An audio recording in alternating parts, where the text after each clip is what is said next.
매일경제TV 조간 헤드라인입니다. 전일春제 이후 11일 만에 개장한 중국 주식시장이 신종 코로나 바이러스 감염증 공포로 2015년 이후 최악의 낙폭을 기록했습니다. 현대자동차 노사가 신종 코로나 바이러스 감염증 사태 악화에 따라 휴업과 국내 공장 가동 중단을 협의한 데 이어 기아자동차도 감산에 나섭니다. 미국 대선 레이스 출발을 알리는 아이오와주 당원 대회를 앞두고 민주당 경선 후보들은 주도 디모인을 중심으로 바닥 훑기에 총력을 다하고 있습니다. 최근 중국에서 전기자동차, 스마트폰, ESS 등에 널리 활용되는 리튬 이온 전지 분야 특허 출원이 급증하고 있지만 한국은 최근 5년간 감소 추세를 지속하고 있습니다. 신종 코로나 바이러스가 유통 왕가들의 수건 사업을 위협하고 있어 주목됩니다.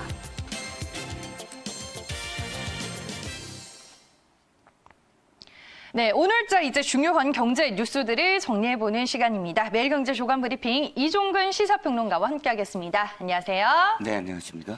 네, 오늘 이제 매일경제신문에는 주요 기사들 어떤 것들이 담겨져 있나요? 네, 5개의 기사를 갖고 나왔는데요.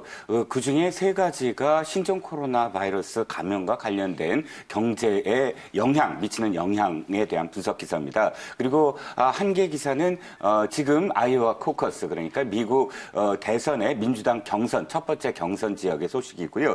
마지막으로 하나는 특허 출원과 관련해서 그것이 시장 점유율에 어떻게 영향을 미치나 라는 분석 기사를 준비해 왔습니다. 네, 알겠습니다. 그러면 오늘 이제 첫 번째 기사는 일면에 실려있는 중국 증시 급락과 관련된 얘기를 좀 나눠볼까 합니다. 네, 코로나 쇼크로 인해서 전일 이제 11거래일 만에 개장을 하게 된 중국 상해 종합지수가 8%에 가까운 대폭락세를 기록하게 됐습니다. 기사 내용 자세하게 확인을 해볼게요. 네,春제 이후 11일 만에 개장한 중국 주식시장이 신종 코로나 바이러스 감염증 공포로 2015년 이후 최악의 낙폭을 기록하는 등 공황 상태에 빠졌습니다.春제 연휴가 끝나자 그동안의 공포 심리가 중국 시장에 한꺼번에 반영이 됐습니다. 여기에 신종 코로나 바이러스 확산이 지금 중국 경제에도 큰 영향을 줄 것으로 우려가 되고 있는데요. 중국 증시가 전일 이제 구체적으로 얼마나 떨어진 건가요? 네. 11일 만에 개장을 했습니다.春제 연휴가 끝나자마자 개장을 했는데요. 문제는 예상했던, 전문가들도 예상했고 모든 사람들이 사실 예상을 했습니다. 중국 주식 떨어질 것을. 하지만 예상보다 훨씬 큰 폭으로 하락했다는 것입니다. 상하이 종합지수 전 거래일에 비교해서 7.72% 급락했고요. 그다음에 선전 종합지수는 전 거래일에 비교해서 8.41% 급락해서 1609로 마감했습니다. 즉 한 거의 8%가량 완전히 추락을 했는데요. 상하이 종합지수 같은 경우는 2015년 11월 28일 이후에 최대 낙폭을 기록을 했습니다. 말씀하셨듯이 이 원인으로는 그동안 11일 동안 사실 억눌러 왔던 투자자들의 공포심리가 한꺼번에 반영이 됐다라고 할 수 있겠는데요. 여기에 더해서 아직도 신종 코로나 바이러스를 제대로 통제하지 못하는 중국 정부. 그렇기 때문에 중국 투자자들 입장에서는 굉장히 불가측하다. 앞으로의 어떤 경제 상황이 불가측하다라는 그런 전망까지도 녹아내서 이렇게 급락폭이 커졌지 않나 싶습니다. 3,760개 종목 중에 거의 95%, 3,596개가 하락으로 마감했고요. 그중에서도 3,257개 종목은 10%를 추락을 해서 거래 정지됐다는 그런 소식입니다. 네, 그러면 지금 이 신종 코로나 바이러스 쇼크가 중국 경제는 앞으로 얼마만큼의 직격탄이 될까요? 어마어마한 지금 그 예상을 하고 있는데요. 왜냐하면 아직도 그러니까 그 사스 때와 비교해서 사스 때의 그런 어떤 추이와 비교해서 통제하지 못하고 있고 또 아직도 확산되고 있다. 이 두 가지가 문제입니다. 결국은 경제가 지금 멈춰지지 않았나. 왜냐하면 우한시를 비롯한 후베이성 이외의 지역도 지금 외출 금지를 내리고 있거든요. 그러다 보니까 실제로 공장의 생산 차질은 물론 내수에 엄청난 지금 그 충격을 주고 있고요. 관광, 운송, 제조 모두 다 냉각되어 있다는 것입니다. 공장을 예를 들어서 전체 66%, 즉 3분의 2가 휴업해 있고요. 이런 어떤 흐름 속에서 스탠다드 앤 푸어스, 미국의 신용 지수 평가사죠. 중국 내수가 급감해서 GDP가 전망보다 1.2%포인트 하락할 것이다 라고 예상을 했는데요. 이는 경제 성장률이 4%대로 추락할 것이다 라는 예상을 보인 것입니다. 그래서 앞으로도 사실 이 전망치는 점점 더 내려가지 않을까라는 예상입니다. 네, 뭐 모든 외신들이 지금 입을 모아서 올해 중국의 1분기 GDP 성장률 5% 사수는 힘들 것이다라고 전망하고 있다라고 말씀을 또 해주셨습니다. 첫 번째 기사 만나봤고요. 다음 두 번째 기사 넘어가 보겠습니다. 이번에도 신종 코로나 바이러스와 관련된 내용입니다. 이번 사태로 인해서 국내 자동차 공장이 셧다운에 임박했다라는 기사입니다. 오늘자 매일경제신문 4면의 내용입니다. 12억 불 규모의 중국 부품들이 지금 줄줄이 수입, 차질이 예상이 되고 있습니다. 자동차 업계는 그로 인해서 셧다운 위기에 놓일 수도 있다라는 우려감들이 제기가 되고 있는데요. 기사 내용을 통해서 자세한 내용 짚어보도록 할게요. 네, 현대 자동차 노사가 신종 코로나 바이러스 감염증 사태 악화에 따라서 휴업과 국내 공장 가동 중단을 협의한 데 이어서 기아 자동차도 감산에 나서게 됐습니다. 일단 쌍용차가 오늘부터 공장 가동을 멈추기로 했고요. 기사를 통해 보신 것처럼 현대 기아차가 특근 취소 등 생산 속도 조절에 들어갈 예정입니다. 그러면 국내 완성차 업계들은 이번 신종 코로나 바이러스 사태로 인해서 트리플 위기를 겪게 되는 건가요? 네, 그렇습니다. 지금까지 고비용 구조, 그러니까 완성차 업체가 굉장히 고비용 구조다라는 점, 그다음에 글로벌 수요 위기, 그러니까 수요가 지금 굉장히 줄어들고 있다. 이 두 가지는 계속 뉴스로 전해드렸습니다. 그런데 여기에 신종 코로나 바이러스 전염병의 변수까지 더해져서 트리플 위기라고 지금 표현되는 것이죠. 이 신종 코로나 바이러스의 영향은 두 가지로 요약할 수 있을 것 같습니다. 하나는 부품, 그러니까 중국을 중심으로 해서 부품의 공장들이 지금 아까 말씀드린 대로 우선 멈춘 상황입니다. 그렇기 때문에 부품 공급에 차질을 빚어서 일부 라인들이 지금 제대로 가동하지 못하고 있는 점. 그다음에 두 번째는 실제로 중국 내수 시장이 꽁꽁 얼어붙는 것을 중심으로 해서 전 세계적으로 이 수요가 감소해서 판매량이 떨어질 수밖에 없다. 이런 두 가지 영향이 동시에 미치게 됨으로 해서 트리플 위기라고 지금 표현할 수가 있겠죠. 말씀하셨듯이 현대차는 지금 노조와 협의를 했습니다. 감산을 할 것은 이제 협의 중이고요. 기아차는 현재 차체만 올리고 빈 상태로 가동을 하고 있는, 불완전한 상태로 가동을 하고 있는 형편입니다. 쌍용차 와이어링 수급에 차질을 빚음으로써 4일부터 오늘부터 평택 공장이 중단됐다는 소식입니다. 네, 그러면은 이제 국내 완성차 업체들의 지난 1월 판매 실적을 2019년도와 좀 비교를 해보면 어떤 상황이에요? 네, 빅2와 그다음에 스몰 3, 4를 좀 이렇게 나눠서 설명을 드려야 될 것 같은데요. 빅2 중에서 기아차는 좀 선방을 했습니다. 21만 5,112대를 판매를 해서 2.5% 오른 것으로 나타났는데요. 그 이외의 모든 업계는 지금 다 하락세입니다. 현대차는 총 30만 4,076대를 기록해서 전년 동월비 3.6% 하락한 것으로 나타났습니다.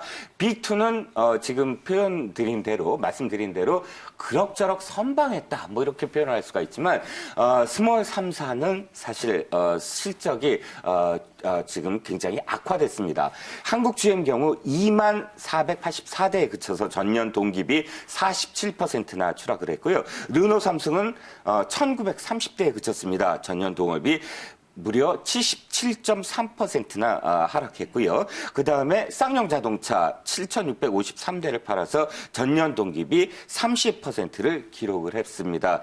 관계자들은 이제야말로 노동 유연성이 가미된 구조개혁을 실시할 때가 아닌가라고 조심스럽게 목소리를 높이고 있습니다. 네, 알겠습니다. 이런 상황에서 지금 중국 정부가 신종 코로나 바이러스 확산을 막으려고 공장 휴업을 연장하는 추세이기 때문에 이번 사태 사태 장기화에 따라서 국내 자동차 업계 피해가 또 눈덩이처럼 불어날 수 있다라는 우려의 기사 저희가 만나봤습니다. 이번에는 신면 국제면으로 한번 가보겠습니다. 미국 민주당이 아이오와 이 결전을 앞둔 상황에서 미국 대선과 관련된 기사를 짚어보겠습니다. 네, 샌더스 돌풍에 다급한 바이든 전 부통령입니다. 미국 통합 내가 적임자다라는 헤드라인의 기사가 눈에 띄는데요. 기사 내용 함께 보시죠. 네, 미국 대선 레이스 출발을 알리는 아이오와주 코커스, 즉 당원 대회가 하루 앞으로 다가온 현지 시간 2일 민주당 경선 후보들은 아이오와주의 주도인 디모인을 중심으로 바닥 훑기에 총력을 다하고 있습니다. 이 공화당에서는 재선에 도전하는 도널드 트럼프 대통령이 사실상 동무대가 예상이 되고 있고요. 이에 맞설 대선 후보 자리를 놓고 민주당의 첫 경선 결과에 관심이 쏠리고 있습니다. 미국 대선 레이스가 이제 시작이 됐습니다. 출발선상에 놓였다라고 볼 수 있을 텐데 누가 이제 유리할까요? 분위기상으로는. 네, 매일경제신문의 특파원이 직접 가서 현지 분위기를 전한 기사입니다. 네. 현재 대세론 대 상승세 뭐 이렇게 표현할 수가 있겠는데요. 조 바이든 전 부통령이 대세론을 굳히려고 굉장히 노력 중이나 지금 샌더스 의원의 그런 상승세 돌풍이 굉장히 거세다라고 현지 분위기를 전하고 있고요. 여기에 이제 3위를 기록한 돌풍입니다. 부티지지 전 시장, 엘리자베스 워런 의원이 상당히 선전하고 있었는데도 불구하고 신예인 부티지지 전 시장 지금 여론조사에서 3위를 기록하고 있습니다. 그래서 이 돌풍이 어떻게 될까? 뭐 이런 3자 간의 어떤 그런 이 순위 기록 이것이 이제 관심의 초점입니다. 이 아이오와 코커스는 사실 이 프라이머리랑은 달라서 네. 이 대중들이 참여하는 그런 일반인들이 참여하는 그런 행사가 아니라 당원들이 공개로 합니다. 그래서 이 아이오와 코커스에서 승리한 사람이 사실 한 4차례 정도 민주당 후보 중에는 4차례 정도 오바마 대통령을 비롯해서 4차례 정도 승리를 했거든요. 경선 후보로 됐거든요. 그렇기 때문에 아이오와 코커스 민주당 아이오와 코커스는 굉장히 지금 총력전을 벌이고 있고 또 한 가지 이유는 여기서 첫 번째 지금 그 경선이기 때문에 여기서 돌풍을 일으키고 1위를 하면 언론들이 이제 집중적으로 취재를 한다거나 혹은 정치 네. 후원금에서 굉장히 유리한 고지를 점할 수 있거든요. 그렇기 때문에 사실 1%에 불과합니다. 4,000명 중에 한 400명 정도를 지금 선출하는 대회이긴 하지만 그럼에도 불구하고 언론들이 굉장히 집중하는 이유입니다. 뭐 상징적인 의미도 있고 출발점에서 좀 상당한 의미가 있다라고 말씀을 해주셨는데 그럼 민주당을 중심으로 한 미국 대선 후보들의 유세 전략은 어떤가요? 네, 이제 샌더스와 바이든 양강만 먼저 말씀을 드리면 네. 샌더스는 상당히 좌측입니다. 그래서 사실 민주당 주류 입장에서는 샌더스가 안 됐으면 하는 거예요. 왜냐하면 샌더스가 되면 트럼프와 완전히 극과 극의 대결을 벌이게 되거든요. 네. 그렇기 때문에 중도가 트럼프 쪽으로 갈 수가 있다라는 게 미국 민주당 주류 쪽의 입장입니다. 그런데 역시 샌더스는 미국 전체를 개혁을 해야 된다. 굉장히 사회주의자라 임을 스스로도 사실 밝힐 정도이거든요. 그렇기 때문에 샌더스의 전략은 개혁에 초점을 맞출 수가 있고요. 사실 바이든이 좀 쫓기고 있습니다, 상황이. 대세론이긴 하지만 쫓기고 있기 때문에 갑작스럽게 존 케리 국무장관이 유세장에 등장을 했어요. 존 케리 국무장관을 등장시킨 이유 앞서도 말씀드렸지만 미국 민주당의 주류가 내 편이다라는 걸 좀 과시하는 그런 네. 어떤 상황이라고 할 수 있겠고요. 현재 1차와 최종 투표를 함께하는 그런 모양새입니다. 중장년층은 바이든을 지지하고 있고 20, 30대가 샌더스를 지지하고 있고 이런 모양새에서 우리나라랑 좀 비슷하죠. 좀 진보적인 후보를 20, 30대가 지원하고 중장년층이 이제 바이든 고령층을 이렇게 지지를 하는데 지금 상황에서는 역시 바이든이 그래도 좀 무세하지 않을까라고 조심스럽게 지금 미국 언론들은 예상을 하고 있습니다. 네, 알겠습니다. 전국 최초라는 수식어가 이제 따라붙는 아이오와 당원 대회는 미국 대선의 첫 관문이자 전체 방향을 가늠하는 잣대로 평가가 됩니다. 현지 시간으로 3일 저녁 그리고 늦으면 4일 새벽쯤에 윤곽이 좀 드러날 것이다라는 언론의 보도도 있었습니다. 네, 다음 기사 넘어가 보겠습니다. 매일경제 조간 브리핑 네 번째 기사입니다. 오늘자 매일경제신문 21면에 실려있는 기사 내용입니다. 헤드라인 보시면요. 특허 출원 중국의 속도전, 리튬 이온 전지 등의 시장이 한국이 중국에게 다 뺏길 판이라는 기사가 실려 있습니다. 기사 내용을 통해 내용을 좀 자세하게 확인을 해볼게요. 최근 중국에서 전기 자동차, 스마트폰 그리고 ESS 등에 널리 활용이 되는 리튬 이온 전지 분야 특허 출원이 급증을 하고 있는데 이제 한국은 최근 5년간의 감소 추세를 지속하고 있는 것으로 집계가 되고 있습니다. 중국 리튬 이온 전지 특허 출원이 급증을 하고 있는데 반면에 이제 한국은 감소 추세라고 합니다. 구체적으로 어떤 내용인가요? 네, 이 기사는 사실 굉장히 유의미한 기사입니다. 저도 처음 이렇게 접해보는 기사라고 할 수가 있는데요. 이유는 이겁니다. 특허청이 지금까지 특허 출원량이라든지 특허 기록을 빅데이터로 돌려서 이것이 시장에 어떻게 영향을 미치나라는 보고서를 냈고 그 보고서를 지금 매일경제신문이 단독으로 입수를 해서 지금 보도를 한 내용입니다. 네. 즉 특허 출원량의 격차가 국가 간의 시장 점유율을 좌우한다라고 지금 이 기사는 분석을 하고 있는 거예요.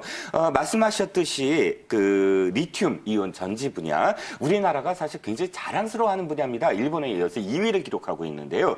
이 분야에서 지금 중국은 굉장히 급격하게 특허 출원을 량을 급증하고 있고 또 질적으로도 우수한 그런 특허를 출원하고 있는데 반해서 한국은 계속 지속적으로 감소를 해서 5년 내내 감소를 하고 있다라는 데이터를 지금 잡아낸 겁니다. 그래서 특허청의 이 보고서에 따르면 올해 중반기에는 중국이 우리나라를 추월할 것이다 라는 거예요. 특허 출원량 아까도 말씀드렸지만 이렇게 추월당한다. 특허 출원량에서부터 추월당하게 되면 이것이 한 5년 내, 그러니까 한 수년 내에 네. 시장 점유율도 역전당한다는 거예요. 특허가 시장 점유율에 그렇게 직접적으로 영향을 미친다라고 지금 표현을 하고 있어서 상당히 지금 그 적신호다라고 지금 이 기사는 지금 보고 있고요. 또 더군다나 우리가 또 굉장히 앞서가고 있었던 차세대 전지 특허 점유율도 중국의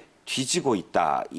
우리가 이제 16.4%, 일본이 35.4%, 중국이 23.9%로 차세대 전지 분야 이 특허 점유율도 사실 우리가 굉장히 신경을 써야 될 그런 분야라고 이 기사는 전하고 있습니다. 네, 어떻게 보면 이제 매일경제신문의 기획 기사입니다. 말씀해 주셨다시피 리튬 이온 전지 분야에서 중국이 빠른 속도로 한국을 뒤쫓고 있는데 기사를 봤을 때 5대 산업 특허 빅데이터로 분석해 본 결과 유망 분야와 또 취약점은 어떤 것들이 있나요? 일단 우리가 지금 굉장히 앞서가고 있는 분야는 시스템 분야입니다. 시스템 반도체는 경쟁력이 굉장히 최고라고 할 수가 있는데요. AI 분야나 사물 인터넷 반도체는 34.3% 49.9%를 각각 기록해서 이거는 다른 나라 국가의 특허 출원량과 거의 추종을 불허할 정도입니다. 그런데 문제는 수소예요. 문재인 정부가 굉장히 이 수소 분야가 미래 먹거리다라고 중점적으로 지금 육성해야 되겠다라고 선언을 했는데 그럼에도 불구하고 특허 출원량과 그다음에 질적 수준에 있어서 모두 저조하다라고 지금 기록이 나타나고 있고요. 그래서 특허청은 지금 기술 파급력, 시장성, 글로벌 환경 이런 요소들을 다 종합한 결과 굉장히 유망 분야라고 지금 표현하고 있는 게 수소 분야에서 물 전기 분해 기반 수소 생산, 수소 저장, 수소 가스 터빈, 수소 충전 시스템 등 이런 분야에 있어서 굉장히 앞으로도 유망하기 때문에 보다 더 R&D 투자를 강화해야 된다라는 그런 그 보고서의 결말을 지금 짓고 있습니다. 네, 특허 빅데이터로 본 5대 산업별 유명 분야에 대해서도 분석을 해주셨는데 정부가 내세우고 있는 신성장 동력과 관련된 분야들이 많이 포함이 되어 있다는 게 확인이 되고 있습니다. 마지막 기사로 넘어가 보겠습니다. 신종 코로나 바이러스 여파가 이제 유통업계에도 상당한 영향을 미치고 있습니다. 주요 사업들의 차질이 또 불가피해 보이는데요. 기사 제목 보겠습니다. 신종 코로나의 유통과 오너들의 수건 사업에 지금 제동이 걸릴 것으로 보입니다. 기사 내용을 들여다볼게요. 뭐 앞서서 이제 뭐 화면에도 나오고 있는데요. 신종 코로나 사태가 장기화되면 신동빈 롯데그룹 회장의 호텔롯데 상장 그리고 이부진 호텔신라 사장의 남산 한옥호텔 건립 그리고 정지선 현대백화점그룹 회장의 면세점 빅4 진입 등 수건 사업이 차질을 빚을 것으로 전망이 되고 있습니다.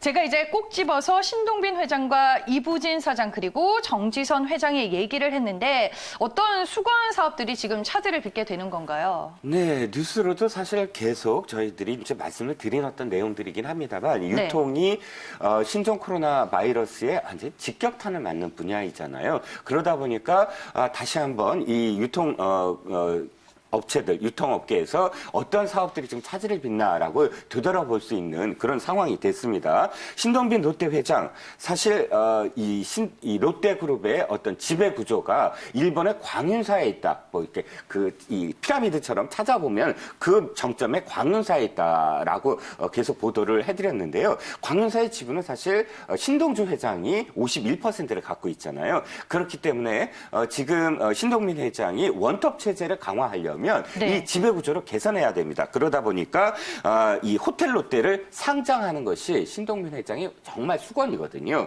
그리고 이부진 사장 같은 경우는 남산 한옥 호텔 사실 규제 때문에 몇 년간 계속 제대로 이렇게 이 추진을 못했던 사업입니다. 그런데 이거야말로 면세점 사업을 강화하기 위해서 확장을 하기 위해서는 꼭 건립을 해야만 한다라는 게 이부진 사장의 입장이고 또 정지선 현대백화점 그룹 회장인 경우 이번에 동대문 면세점 두타죠. 동대문 면세점을 홀로 입찰을 했어요. 그럴 정도로 이 면세점 사업에 있어서 빅3에 들어가겠다. 그러니까 빅4로 이 완전 시장 체제를 재편하겠다라는 그런 야심을 갖고 있었습니다. 네, 이 세 곳의 유통가의 공통점은 말씀해 주셨다시피 면세점입니다. 그렇다면은 이번 신종 코로나 사태가 좀 장기화될 경우 어떤 영향을 받게 될까요? 타격이 클까요? 네, 일단 호텔 롯데 상장부터 말씀을 드리면 네. 호텔 롯데 상장을 하려면 호텔 롯데의 가치가 높아야 됩니다. 최소한 2015년도에 15조 정도, 2016년도 15조 원 정도로 높아져야 되는데 지금은 사드 여파 정도로 굉장히 낮아 있거든요. 그래서 신동빈 회장은 이 호텔 롯데를 상장하기 전에 이 면세점 사업 등을 통해서 굉장히 이 전체적으로 이 가치를 높이려고 굉장히 준비를 해왔습니다. 그런데 일단 두 번째가 이제 매출 증대를 위해서 인천 신공항의 면세점 여기에 응찰을 했거든요. 그런데 신종 코로나 전염 바이러스로 인해서 면세점 사업이 타격을 받으면 사실 인천공항의 면세점 사업의 응찰 문제부터 비롯해서 매출, 이익 뭐 이런 가치가 떨어짐으로써 호텔 롯데 상장이 굉장히 늦어질 가능성이 굉장히 크거든요. 이게 호텔 롯데 상장의 영향이고요. 두 번째는 남산 한옥 호텔입니다. 이 한옥 호텔 역시 면세점이 초점이에요, 사실은. 네. 그러니까 이부진 사장의 입장에서도 면세점 사업에서 계속 매출을 늘려나가야 되는데 남산 한옥 호텔을 건립함으로써 면세점을 새롭게 단장하겠다라는 포부를 밝히고 있었습니다. 근데 이번에 하필이면 제주도에 확진 환자, 제주도에서 다녀갔죠. 중국으로 가서 확진 환자로 한 중국인의 동선이 또 그 제주 신라 면세점이고요. 또 이번 장충동에 소재에 있는 서울 신라 면세점도 국내 확진 환자가 들른 것으로 나타나서 양대 면세점 사업장을 지금 임시 휴업한 상태거든요. 이렇게 직격탄을 맞았기 때문에 또 이것도 주춤하는 상황입니다. 마지막으로 지금 그 현대백화점 그룹의 그 면세점 사업 확장 역시 두타 그리고 인천에도 응찰을 했습니다. 그런데 이것 역시 신종 코로나 그 바이러스로 인해서 시장 전체가 축소가 되면 면세점의 빅3로 다시 몰리게 되거든요. 그렇기 때문에 빅4로 재편하는 것이 주춤거릴 수밖에 없다라는 것이 이제 분석 내용입니다. 네, 알겠습니다. 신종 코로나 바이러스 사태가 이제 장기화 조짐까지 전망이 되는 가운데 이 3, 4일 면세점 성장 동력이 꺼지지 않을까라는 우려감이 제기가 되고 있다라는 기사였습니다. 말씀해 주셨다시피 호텔 신라 같은 경우에는 이번에 서울점 면세점이 국내 확진자가 다녀가면서 휴업 상태에 빠지게 됐는데 앞으로 이제 매출에 얼마나 큰 타격을 받게 될지가 상당히 중요한 포인트가 될 것 같습니다. 오늘 5개의 기사들로 모두 정리를 해봤고요. 매일경제 조간 브리핑은 이종근 시사평론가와 함께했습니다. 오늘 말씀 잘 들었습니다. 고맙습니다. 감사합니다.